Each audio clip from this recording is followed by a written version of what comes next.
చేస్తా ఉన్నా అధ్యక్ష, మీరు పార్లమెంట్ ప్రొసీజర్స్ చూడండి.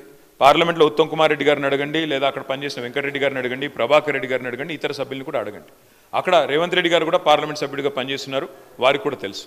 అక్కడ సభ్యులు వీడియోలు కూడా తీస్తున్నారు, ఫోటోలు కూడా తీస్తున్నారు లోపల నుంచి. ఎందుకంటే అక్కడ నిరసన చెప్పే హక్కు ఉన్నప్పటికీ అక్కడ ఉన్న ప్రభుత్వం, అక్కడ ఉన్న ప్రొసీజర్లో వాళ్ళు కంట్రోల్ చేస్తున్నారు. ప్రజాస్వామిక హక్కు ప్రతిపక్షాలది ఏదైతే ఉందో దాన్ని వాళ్ళు మొత్తానికి మొత్తంగా. కేటీఆర్ గారు 1 మినిట్.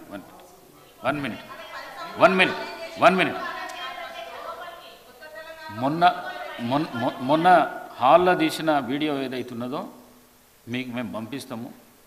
ఎంత దుర్మార్గపు చర్య, ఎంత దుశ్చర్యకు చర్య. ఈ సభ్య సమాజం తలదించుకునే విధంగా ఆ వీడియో ఉన్నది. ఆ వీడియోను పంపిస్తాం, మీరు చూసినాక మీరు మాట్లాడండి. స్పీకర్ సార్, సభ బాగా నడవాలి అంటే ట్రెజరీ బెంచెస్కి ఓపిక ఉండాలి. ఎందుకంటే ప్రతిపక్షాల తరఫున తప్పకుండా మేము మాట్లాడాలి, ప్రజల తరఫున మాట్లాడతాం. కానీ ట్రెజరీ బెంచెస్కి ఓపిక ఉండాలి. ఇవాళ ఫ్రస్ట్రేషన్ ఎవరికుందో కనబడతా ఉంది మేడం. ఎందుకంటే ఇక్కడ ఏం మాట్లాడకుండా కూర్చున్న మా అక్కల మీద నోటికొచ్చినట్టు మాట్లాడింది ఎవరో చూసాం, నోటికొచ్చినట్టు నోరు కనబడతా ఉంది మేడం. ఎందుకంటే ఇక్కడ ఏం మాట్లాడకుండా కూర్చున్న మా అక్కల మీద నోటికొచ్చినట్టు మాట్లాడింది ఎవరో చూసాం, నోటికొచ్చినట్టు నోరు పారేసుకున్నది ఎవరో చూసాము.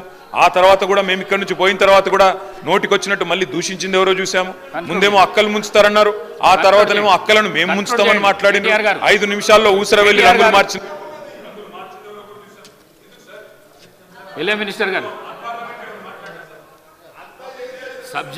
సబ్జెక్ట్ మాట్లాడండి, డివియేషన్ కాకండి. సబ్జెక్ట్ మాట్లాడండి. స్పీకర్ సార్, కేవలం మనకి ఇష్టం లేనిది మాత్రమే మనం కామెంట్ చేస్తామంటే కుదరదు సార్. ఇవాళ రెండు వైపులా చూడండి, నేను సబ్జెక్టే మాట్లాడుతున్నాను. రెండు వైపులా చూడండి, అందరికీ ఆదేశాలు ఇవ్వండి, భాషని ఉద్వేగాల్ని నియంత్రించుకోమని చెప్పండి. ఓపిక ఎక్కువ వాళ్ళకు ఉండాలి, దయచేసి ఆలోచించుకొని సమయంతో ఉండమని చెప్పండి. అది ముఖ్యమంత్రి గారి నుంచి మొదలు పెడితే అందరికీ ఉండాలి. నెంబర్ 1. నెంబర్ 2, అధ్యక్ష, పోలీస్ వాళ్ళు ఈ మధ్యన సుందరయ్య విజ్ఞాన కేంద్రంలో పౌర హక్కుల సంఘం వాళ్ళు మీటింగ్ పెట్టుకుంటామంటే ఆ విషయంలో వారు మరి ఏ చట్టం పెట్టుకుని వాళ్ళు నిరాకరించారో తెలియదు, వాళ్ళు బాధపడతా ఉన్నారు. దయచేసి ఇలాంటి సంఘటనలు పునరావృతం కాకుండా చూడండి. అధ్యక్ష, ఇప్పుడే మంత్రి గారు మాట్లాడుతూ ఒక ఆధునికమైన హైకోర్టు కడతామని చెప్పారు. అధ్యక్ష, వారికి అధ్యక్ష ఈ రన్నింగ్ కామెంటరీ మంత్రులు చేయడమే సరిది, ఎక్కడ చూడలేదు నేను.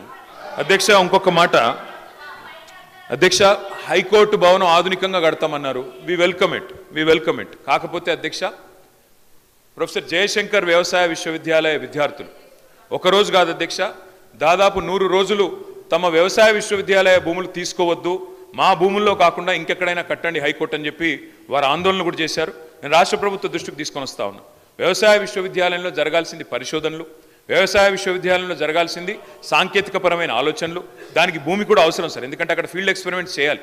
ఆ ఫీల్డ్ ఎక్స్పెరిమెంట్స్ నుంచి వచ్చే రీసెర్చ్ డెవలప్మెంట్ ద్వారానే కొత్త వంగడాలు కానీ కొత్త ఆలోచనలు కానీ రైతాంగానికి, వ్యవసాయానికి, రాష్ట్రానికి ఉపయోగపడే విధంగా చేయాలి.